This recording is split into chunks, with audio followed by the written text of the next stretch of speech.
That gives you a magnitude of the problem. The scandal of Pakistan's dying babies, and amongst one group, the role of a Western multinational and a doctor who's fighting for change. I'm just trying to save the children against these dangerous drugs, which, if not stopped, might keep killing many more.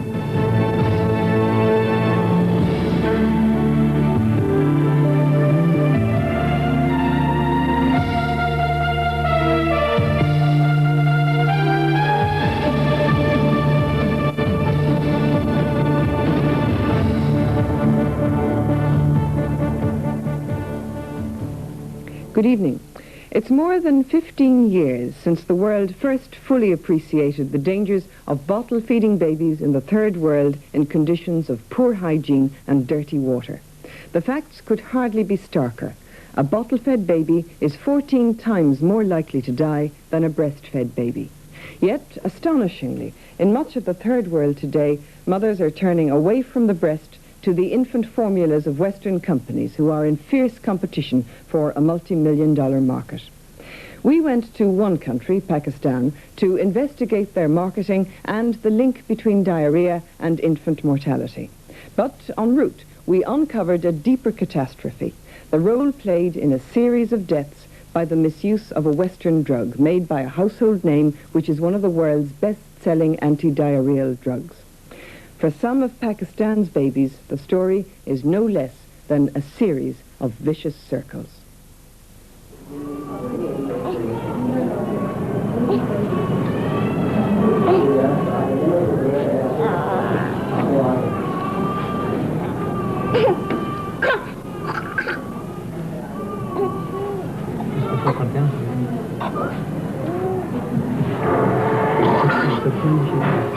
This is Maina.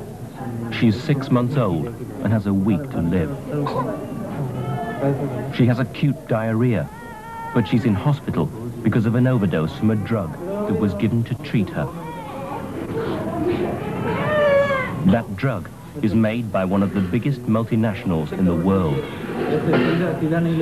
It's the world's leading anti-diarrheal drug, sold in a country where the sale of drugs is out of control.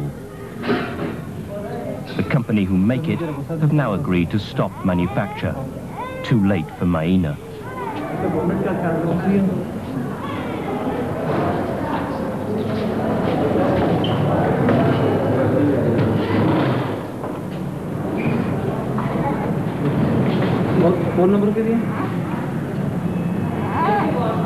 She's in a state of toxic shock.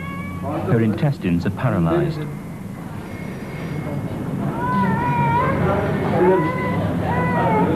The bacteria in her gut cannot be expelled, and her abdomen has become distended. Eventually, her blood pressure will fall, her brain function deteriorate, and she will die.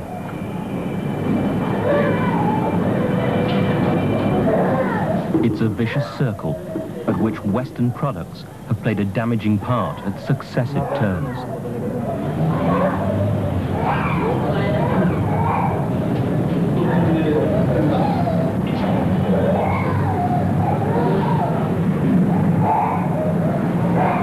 Maina is just one of an unknown number of unnecessary deaths in Pakistan and the rest of the world.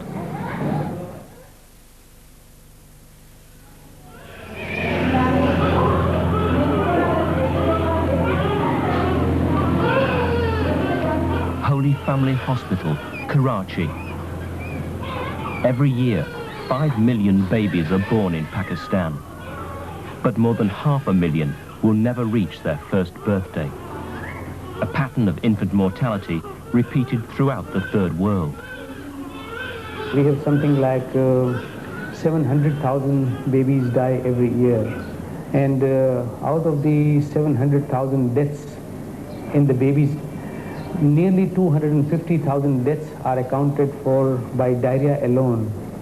So you can well imagine that every day we lose something like 600 babies. Now that gives you a magnitude of the problem as far as the diarrhea is concerned. From the very first moments of life, the best and simplest protection against diarrhea is mother's milk. But for many, the alternative is this, infant formula. Bottles and teats collect germs. Water may be contaminated. Meanwhile, the mother's milk dries up. Nurseries separate mothers from their babies, often denying them the first opportunity to breastfeed. It's not only the provision of food that we're talking about. It's much more than the provision of food. Breastfeeding is love. Breastfeeding is protection, Breastfeeding is family planning. All these things are important for babies anywhere, everywhere in the world,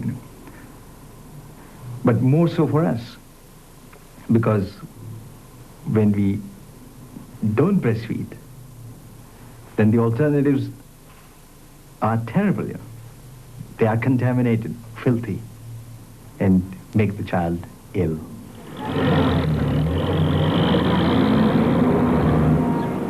Orangi, the biggest slum in Asia. 1 million people living in the most basic conditions. Lack of refrigeration and poor hygiene mean that disease and diarrhea are inevitable. Sanitation is virtually non-existent. Sewage from all over Karachi flows untreated into the Layari River. It's a breeding ground for infection.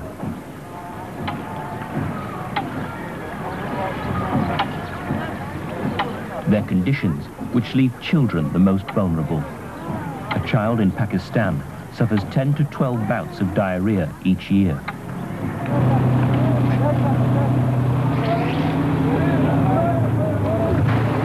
People need plenty of fresh, pure running water. But in Pakistan, it's often scarce and expensive. All too often, it is contaminated.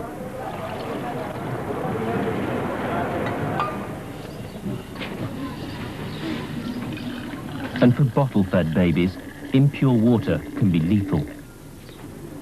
My Munissa is trying to prepare sterile bottles for her twins. Like 80% of women in Pakistan, she cannot read. Following instructions, preparing the formula correctly, and providing enough water is virtually impossible in these conditions. बच्चा रो रहा है, अब शीशे उबालो, फिर उसको बनाओ, तकलीफ भी है, फिर हालात आप देखते हैं मकसद। अब 5 दिन में डिब्बा भी खत्म हो जाता है। मिट्टी का तेल, हाँ, केरासिन तेल लाना पड़ता है। अब 15-20 मिनट शीशे उबालने में कितना लगता है? A tin of formula is expensive.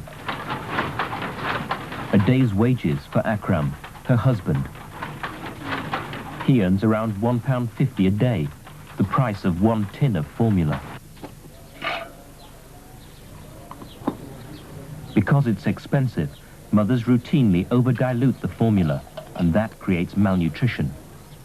Mix it with contaminated water, and the risk of infection is even higher.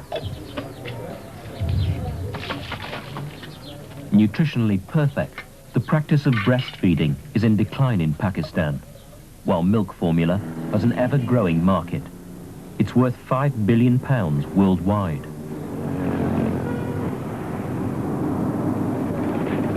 Pakistan imports powdered milk from Britain, Holland, America, and Japan. The Japanese company Meiji hold the market share. 15 different companies compete to sell formula in Pakistan. Imports have more than doubled in the last decade.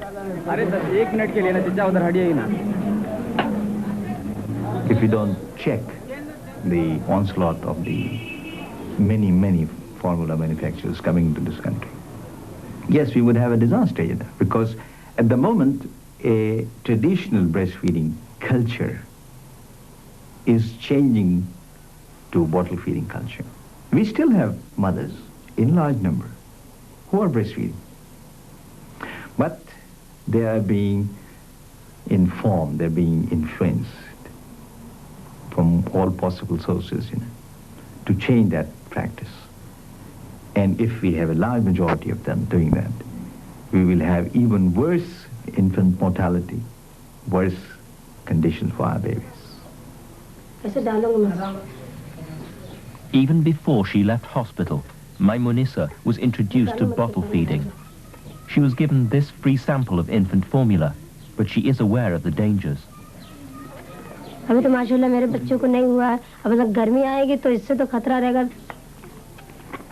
इधर बैठो सामने होकर। अब जरा अगर हम नहीं भी रहे तो बच्ची है कहीं मक्खी वक्खी बैठे पिला दे सीसी तो जाहिर सी बात है डायरिया का खतरा होगा। नहीं डालो ना उसको मुंह में ऐसे मत लगाए रखो। This hospital sees the tragic consequences of bottle feeding.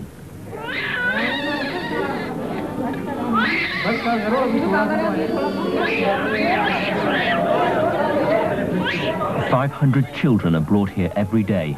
In summer, there may be 1,000 a day. A bottle-fed baby is 14 times more likely to die than a breastfed baby.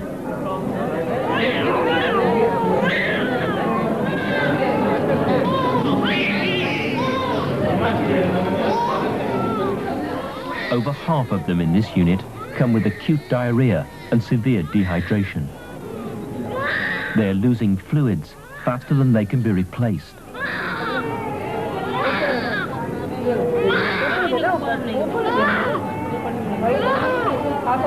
The diarrhea is recurrent. The baby gets diarrhea again and again and again. And this is a sort of vicious circle, you know. One infection, one diarrhea leads to a poor nutrition status. The poor nutritional status makes the baby more vulnerable to diarrhea. And the cycle goes on until death. It was pictures like these which 17 years ago alerted the West to the condition of formula-fed babies in the Third World. At a Senate hearing in 1978, Edward Kennedy challenged Osvaldo Ballarin, the chairman and president of Nestle Brazil. Would you agree with me that your product should not be used where there is impure water? Yes or no? We give all the instructions. Just answer. What is your position? Of course not, but we cannot cope with that.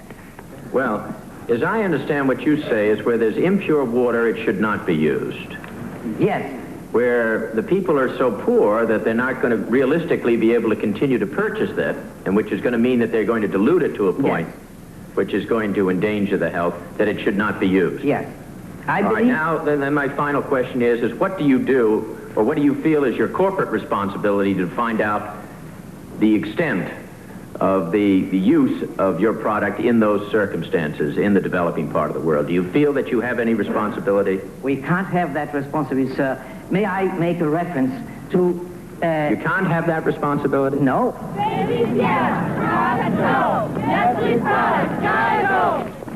There followed a famous worldwide boycott of the biggest infant formula manufacturer, Nestle. One result, in 1981, an international code of marketing under the auspices of the World Health Organization and UNICEF. Well, the code is the cornerstone of the control of aggressive marketing, and that's why it was drafted. It was drafted to protect babies and their carers from the dire effects of aggressive marketing, and it was worked out together with the baby food industry, so they were a part of the drafting. And the idea is to stop advertising, stop promotion, stop all the little public relations techniques which infiltrate baby milk into the mother and baby's environment. We looked at the main aspects of the code in Pakistan. Containers or labels should not show pictures of infants. These labels all show pictures of infants. Idealizing the use of infant formula also violates the code. No gifts should bear brand names. Numerous gifts on doctors' desks, like these pen holders and prescription pads, all showing milk brand names. No posters in hospitals. Posters decorated the children's wards and maternity wards of almost every hospital we visited. Public advertising is also banned by the code. But these hoardings are not in fact for infant formula, but for something called follow-up formula. Not a breast milk substitute, say the companies, but a modified milk for older babies, which they maintain is not covered by the code. Follow-up formula has been declared by the World Health Assembly to be not necessary. But for illiterate mothers, it's hard to distinguish follow-up from infant formula. Critics say the milk companies are exploiting a loophole in the code, and that follow-up has many of the bad effects of infant formula. No healthcare facility should be used for promotion of infant formula. Milk reps are a familiar sight in third world hospitals. This is a Meiji rep arriving with her bag of free samples in the emergency ward of a Karachi hospital. Her visit, quite open, is, as she admits, to promote infant formula. I'm promoting milk formula. Our formula is better than other milk formulas. Because we always say that mother's milk is best, but when mother's milk is not possible, and mother has some social and medical problem, then we recommend some modified milk formula, and BFMMA is the better one. An infant formula whose promotion in hospitals is banned by the code. Next day, in a maternity hospital, the same Meiji rep.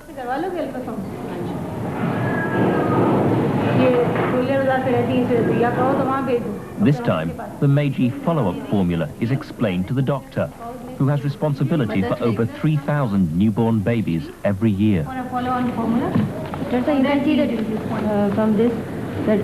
She is impressed. Usually we give more follow-up formulas rather than infant formulas, you see, because I like to give them follow-on formulas. If a company rep approaches a mother, he might have 6 to 9 months sales for one mother. If he approaches a health worker, he might get 40 years of brand loyalty to how many thousands of mothers. And it has been the norm since the beginning of the century for the companies to put their best marketing efforts into relations with the medical profession. And in that same hospital, a rep for the American company, Wyeth, promoting infant formula, another clear code violation. And this is the infant formula, S26. I have to promote my products and convince them about my products only. That's my job. We are following the code. You see, we never advertise our product. Our company, they never advertise. We don't have any posters. You have never seen any poster for S26, I think. One of the most controversial aspects of the code, the donation of free supplies to institutions. Well, the problem of free supplies is a very vexed one, because the code allowed free supplies to institutions, and that was a very sensible move, because there are disasters, there are orphanages, and it was stipulated that this should not be used for sales promotion. What happens is that reps go to hospitals, they donate free or very cheap supplies of milk, flood a hospital with baby milk, and you get brand loyalty, you get the staff getting used to it being there, you get mothers assuming that there's baby milk in the wards, and this damages lactation. Samples of infant formula should not be provided to health workers except for the purpose of research. A free sample is one of the most insidious ways of undermining breastfeeding. Sending a mother home with a free sample is just dooming her to breastfeeding failure. She's always going to doubt her body. She's always going to think, maybe I haven't got enough milk. And if a health worker has given the free sample, with all the authority that doctors and nurses have, that's even worse. The only possible use of a sample in the WHO code would be for the scientific analysis by a doctor. What happens is the doctor often uses the sample for the wrong reasons, gives it to the mother. We are not going to give mothers. We only give to the doctors if they need it. What do the doctors do with the samples? They give to the patient, naturally, if they need it.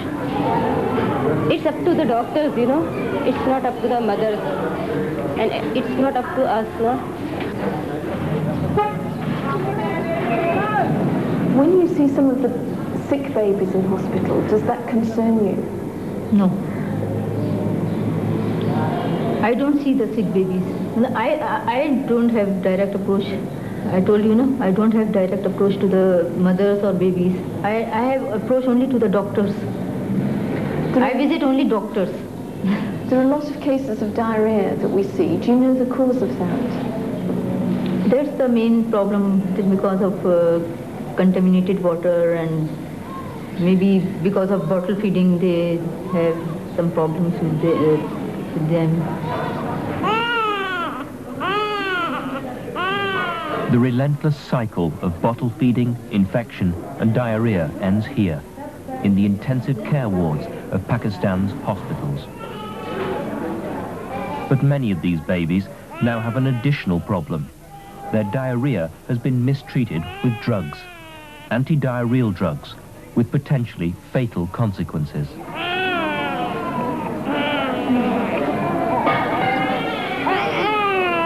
Most of the babies who come to our hospital after having visited some health facility or some system of healer, they have received some drugs, antidiarrheal drugs. And last 2 decades of research shows that large majority of the diarrheas, particularly the acute watery diarrhea, they do not require any drugs. Administration of any drugs will either prolong the diarrhea or will possibly produce the complications. I think it is a great tragedy, and that is why I am of the opinion that the manufacturers of the drugs have the same responsibility to our children as the practicing physicians have. But we are hopeful that we'll be able to persuade the manufacturers as well as the government authorities to withdraw the dangerous drugs from the market.